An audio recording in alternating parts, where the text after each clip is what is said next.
Remember this phone call?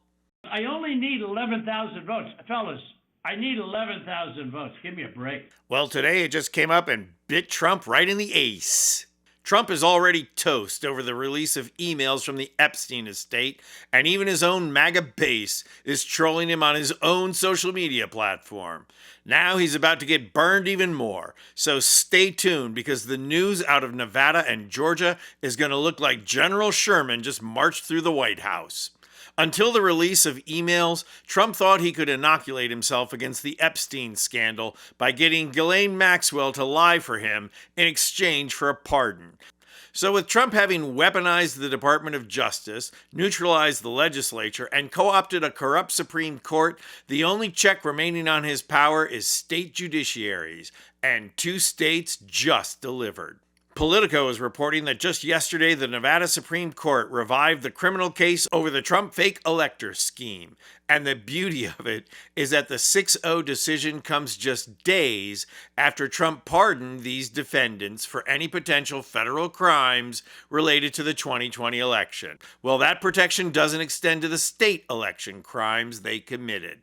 And the heart of the case that the court ruled on is where the trial should be held. Republicans were working hard to get it moved to Carson City, which is Trump country, while the Attorney General wanted it in Las Vegas, which is decidedly not. But while criminal convictions in the Nevada case will strike a blow against Trump, he is out of criminal danger in that case. The same is not true of the election fraud case in Georgia. So hold on to your hats, folks.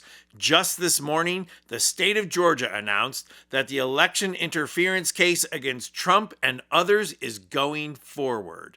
Unlike fake electors trials in Nevada, Michigan, and Arizona, the Georgia case is election interference, and it is directed at Trump himself and his infamous phone call. I just want to find 11,780 votes, which is one more than we have, because we won the state. I only need 11,000 votes. Fellas, I need 11,000 votes. Give me a break. There's nothing wrong with saying that, that you've recalculated. Well, Mr. President, the challenge that you have is the data you have is wrong. There's also ancillary charges against Giuliani and other people that Trump has pardoned for federal crimes. But again, these are state charges, and Trump has no power to interfere with the proceedings or to pardon whoever is convicted, which will be him. The Georgia case was always the strongest case against Trump prior to the 2024 election, but it got absolutely waylaid when the Fulton County District Attorney, Fani Willis, was removed from the case because she had a relationship with the outside prosecutor she hired to take the case. Well, today, the AP is reporting that the executive director of the Prosecuting Attorneys Council of Georgia, Pete Skandalakis, said that he would take the case on himself.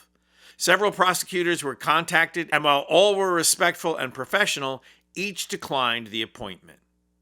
You can read between the lines there, and it's clear that it was too difficult to find someone to take the case, knowing they would receive death threats and harassment, not to mention pressure from the Republican Party. As the AP reports, the case specifically fell to the Prosecuting Attorneys Council to find a new prosecutor after Willis was barred from the case.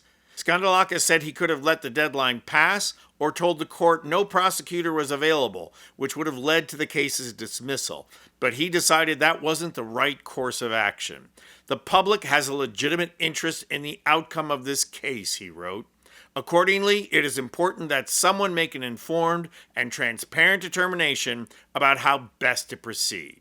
And while they cannot put Trump on the stand next February because he's a sitting president, they can nonetheless still move the case forward and convict people like Giuliani, building up the case towards Trump.